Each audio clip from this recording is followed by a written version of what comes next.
इंद सद्वंदियाणं तिहुमणिद मधुरविसद्वक्काणं अन्तातीत गुणाणं नमो जिणाणं जितभवाणं।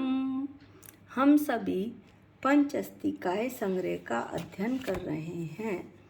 इसमें हमने गाथा 20 का हम अध्ययन कर रहे थे पिछले वीडियो में, और उसका हमने थोड़ा सा पार्ट पढ़ा था। अभी आगे का हिस्सा काफ़ी सारा पढ़ना बाकी है। ये गाथा 20 थोड़ी लंबी है, लेकिन बहुत ही आनंददायक और मन को शांति प्रदान करने वाली है। तो हम इसको थोड़ा सा इसका रिवीजन कर लेते हैं ताकि आगे कंटिन्यू कर सकें। ज्ञानावरण मैं गाथा पढ़ती हूँ। ज्ञानावरण आदि भाव जीव के साथ ये जो 8 कर्म पिछले वीडियो में बताए थे, ये भली भांति अनादिकाल से लगे हुए हैं। इन 8 कर्मों का अभाव करके वह कौन? जीव मैं अभूतपूर्व सिद्ध होता है। जीव द्रव्य भव्य जीव मैं चेतन भगवान आत्मा। यहाँ जो प्रश्न उठाया गया है वो यह उठाया गया है कि यहाँ सिद्ध को अत्यंत असत उत्पाद का निषेध किया है, यानी कि जो सिद्ध पर्याय है वो आचार्य कहते हैं, अमृतचंद आचार्य, कि वो कहीं भी असत का उत्पाद नहीं है, वो जीव द्रव्य ही है। जो जीव द्रव्य संसारी था वही सिद्ध पर्याय को प्राप्त हुआ है। कहा भी है, जीवन के किसी भी क्षण में वैराग्य उमड़ सकता है, संसार में रहकर प्राणी संसार को तज सकता है। तो जो सिद्ध पर्याय है वो उसी संसारी जीव ने प्राप्त की है जो संसार में 4 गति 84 लाख योनियों में भ्रमण कर रहा है।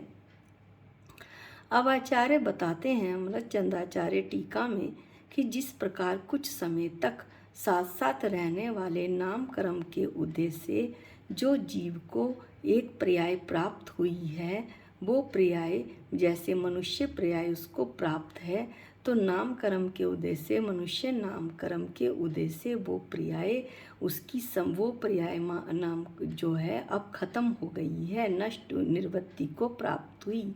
ये हम पहले वीडियो में बता चुके हैं कि मनुष्य पर्याय नामकरण के कारण उत्पन्न हुई थी। नामकरण का जो खत्म क्या उदय खत्म हुआ, कारण खत्म हुआ तो कार्य की निवृत्ति हुई, यानी कि मनुष्य पर्याय भी अब खत्म हो गई। जब मनुष्य पर्याय खत्म हो गई तो उस जीव को कोई अभूतपूर्व पर्याय, यानी कि जो पर्याय उसे अब तक प्राप्त नहीं हुई थी, देव पर्याय में वो उत्पन्न हो गया, वही जीव जो मनुष्य पर्याय में था। तो ये बात दृष्टांत के रूप में उन्होंने बतलाई है, और इस बात को गाथा 17, 18, 19 में सिद्धांत के रूप में कुंद स्वामी ने लिया है। तो वहाँ पर फिर उस जीव की असत की उत्पत्ति कैसे हुई, क्योंकि वो जीव तो वही है जो मनुष्य पर्याय में था। मनुष्य नाम कर्म का उदय खत्म हुआ और देव पर्याय का शुरू हुआ, तो उसने देव पर्याय में उसका जन्म हो गया। अब दाष्टान्त बताते हैं। एक बात ध्यान रखने की है कि पंचस्तिकाय संग्रह द्रव्य अनुयोग का ग्रंथ है, और ये एक बहुत ही अच्छा और सुंदर ग्रंथ है। इसमें हम थोड़ा सा भाषा में सुधार करके बोलेंगे कि उदाहरण को तो हम दृष्टांत बोलेंगे, और जो सिद्धांत दिया जाएगा उसे दाष्टान्त बोलेंगे अब से। इस प्रकार दाष्टान्त देते हुए अमृतचंद आचार्य कहते हैं कि इसी प्रकार से जो दीर्घ काल तक एक लंबे समय तक साथ साथ रहने वाले ज्ञानावर्णीय आदि कर्म जो पिछले वीडियो में बताए थे, 4 घातीय और 4 आघातीय कर्मों के उदय से उत्पन्न हुई पर्याय हैं, संसारी पर्याय हैं, मनुष्य त्रियंज देव नार की जो पर्याय हैं जिनसे कि मैं संसार में परिभ्रमण कर रहा हूँ, ऐसे ज्ञानावर्णी कर्मों को किसी भव्य जीव ने अपने सब कारण की निवृत्ति होने पर अपने पुरुषार्थ से इन 8 कर्मों को अपने गुण स्थानों की प्राप्ति के द्वारा बढ़ते हुए गुण स्थानों की प्राप्ति से 13वें गुण स्थान में चार घातीय और 14वें स्थान में 4 आघातीय कर्मों के नष्ट करके सिद्ध पर्याय की जिसने प्राप्ति की, जहाँ पर कारण ही खत्म हो गया वहाँ पर फिर कार्य कैसा। जहाँ ज्ञानावर्णी 8 कर्मों से जो वो संसार में चक्कर लगा रहा था, उसका अनादिकाल से कर्म बंधे हुए थे, ऐसे भव्य जीव ने उन कर्मों को नष्ट कर दिया।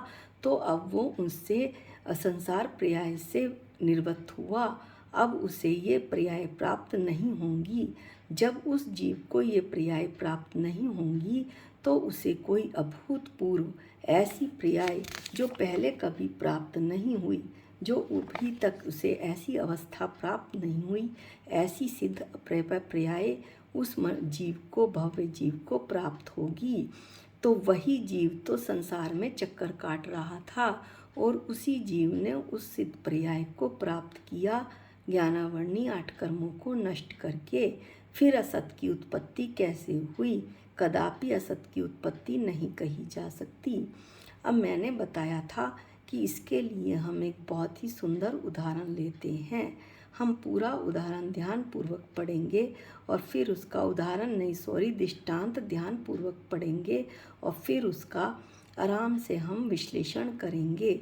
जिस प्रकार जिसका विचित्र चित्रों से चित्र विचित्र नीचे का अर्ध भाग कुछ ढका हुआ, कुछ बिना ढका हुआ तथा सुविशित आचित्रित ऊपर का अर्ध भाग मात्र ढका हुआ ही हो, ऐसे बहुत लंबे बांस पर दृष्टि डालने पर वह दृष्टि सर्वत्र विचित्र चित्रों से हुए चित्र विचित्रपन की व्याप्ति का निर्णय करती हुई वह बांस सर्वत्र आविशुद्ध है, अर्थात संपूर्ण रंग बिरंगा है, ऐसा अनुमान करती है।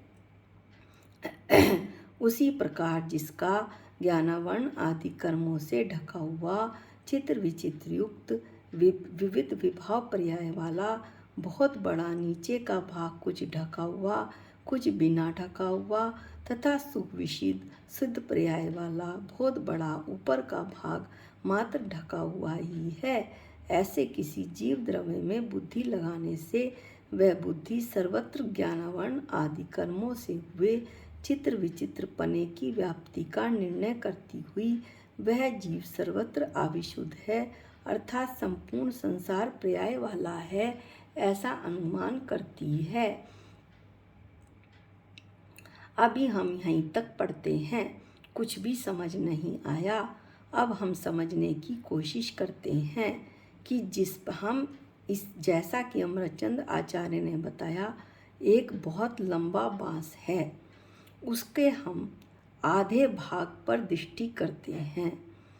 आधे भाग पर हमने दृष्टि की, आधे से जो ऊपर का भाग है, आधे ऊपर का जो पूरा आधा भाग है वो ढका हुआ है पूरी तरह से, और उस लंबे बांस का जो नीचे का आधा भाग है वो कुछ ढका हुआ है और कुछ बिना ढका हुआ है, और जो ढका हुआ भाग है वो रंग बिरंगा है, चित्रों से चित्रित है, विचित्र चित्रों से चित्रित है।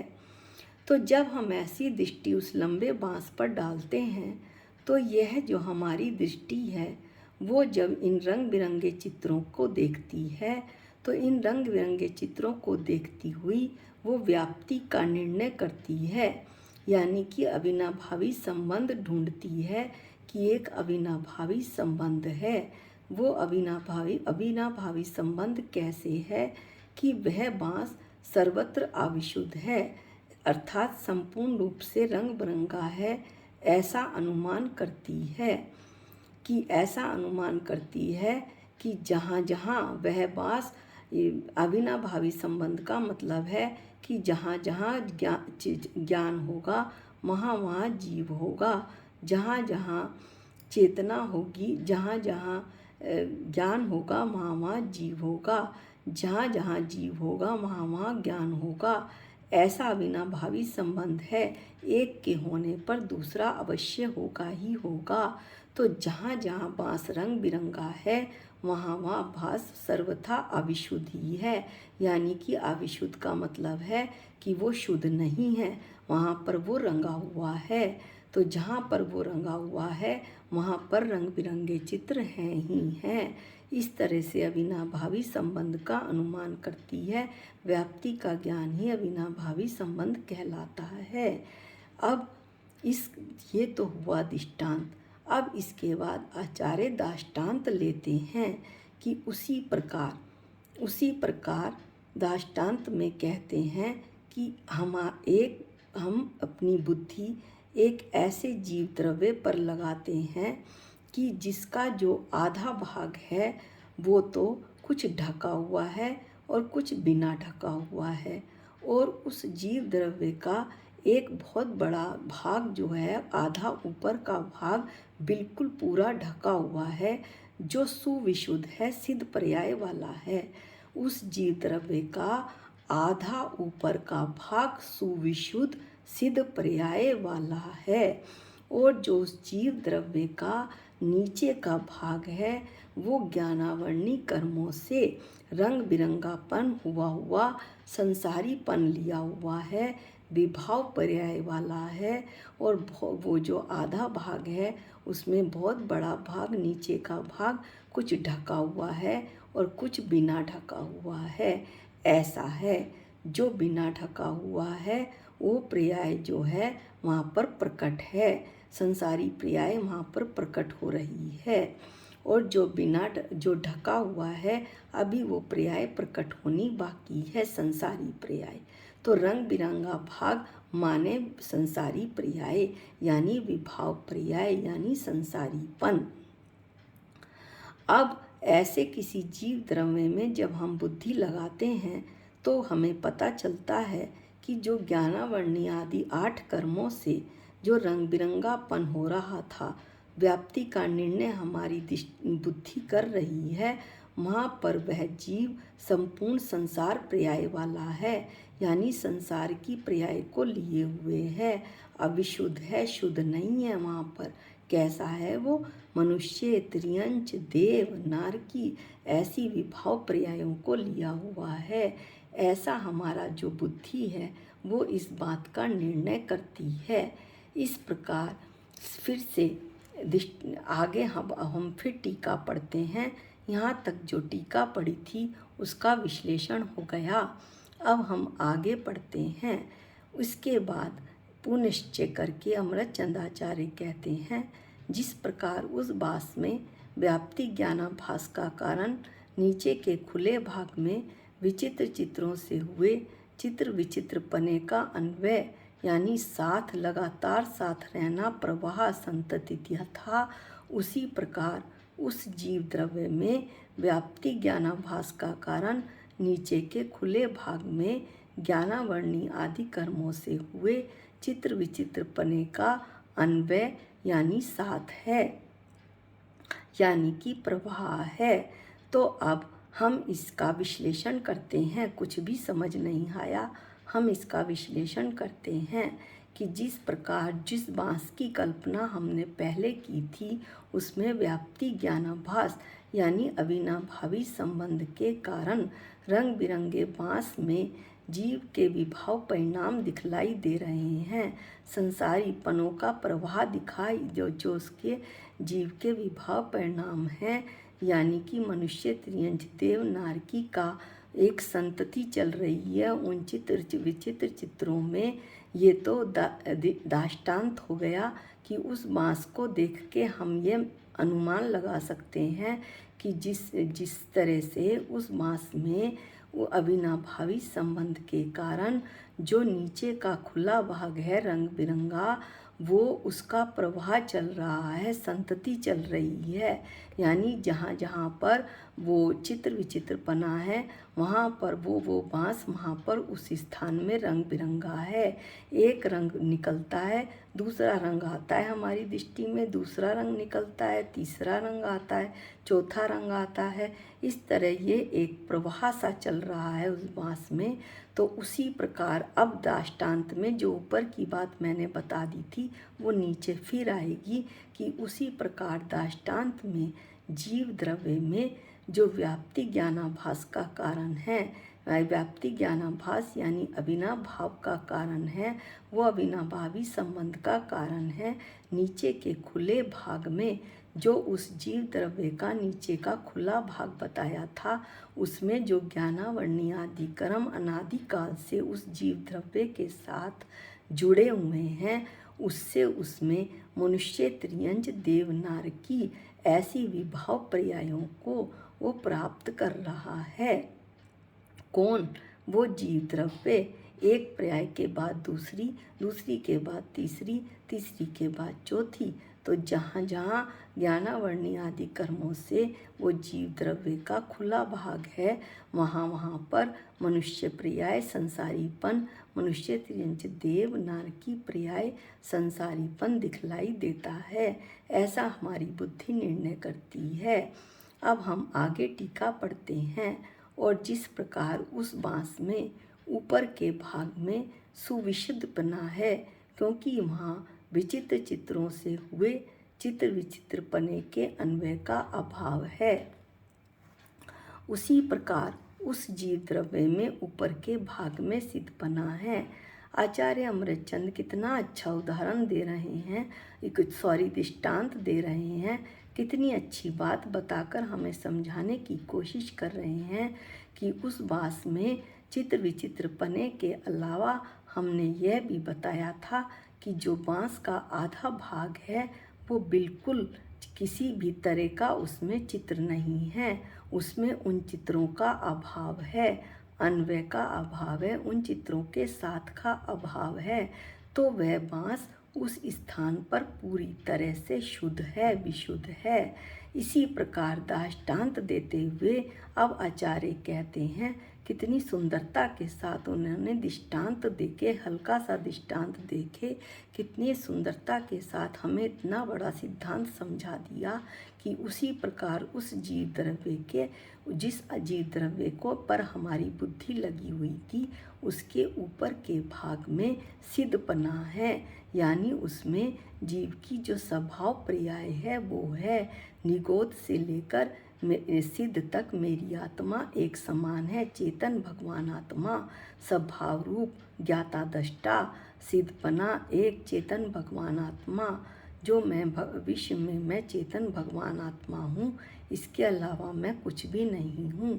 ऐसी भावना जो मुझे भानी है, जो मेरे जीव द्रव्य में ही है, केवल प्रकट करनी है और भगवंतों ने प्रकट भी की है। वो दृष्टांत भी हमारे सामने है, भगवानों ने उसे प्राप्त भी की है उस सिद्ध पर्याय को।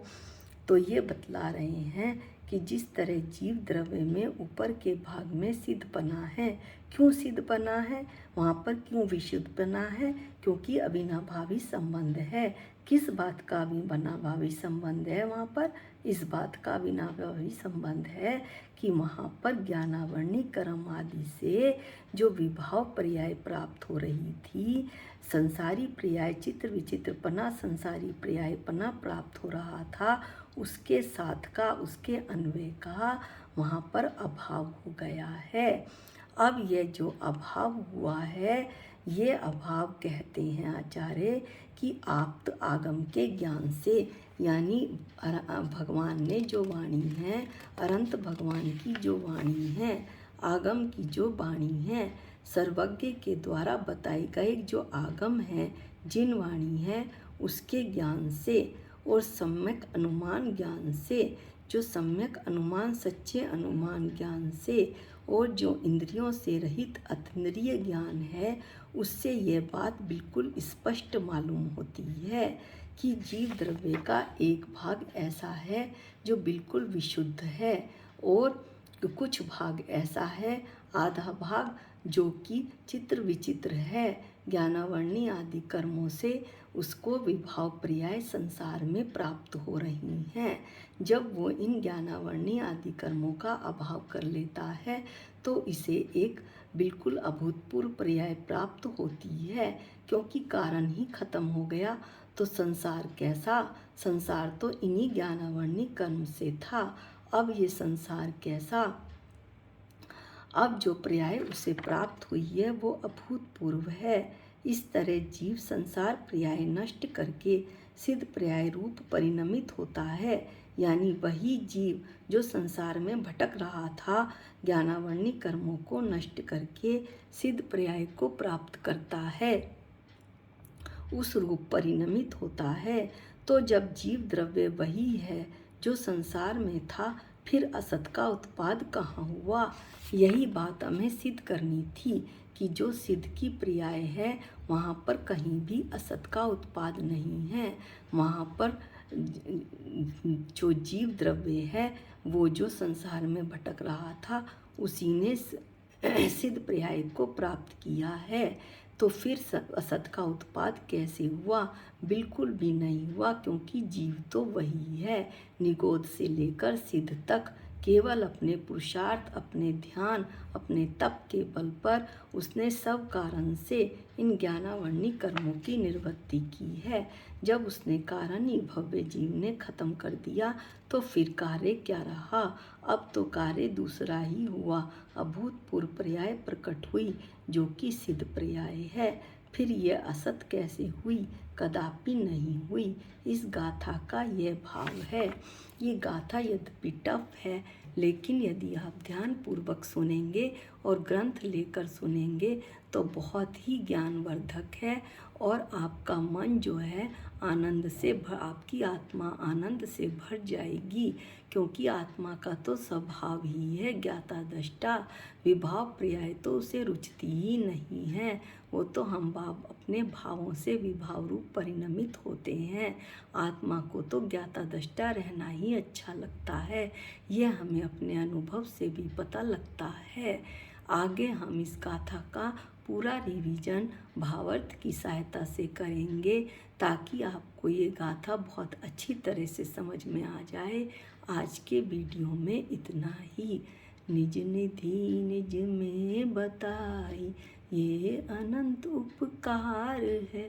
इसके लिए जिन वाणी माँ को वंदनानंत बार है, वंदनानंत बार है।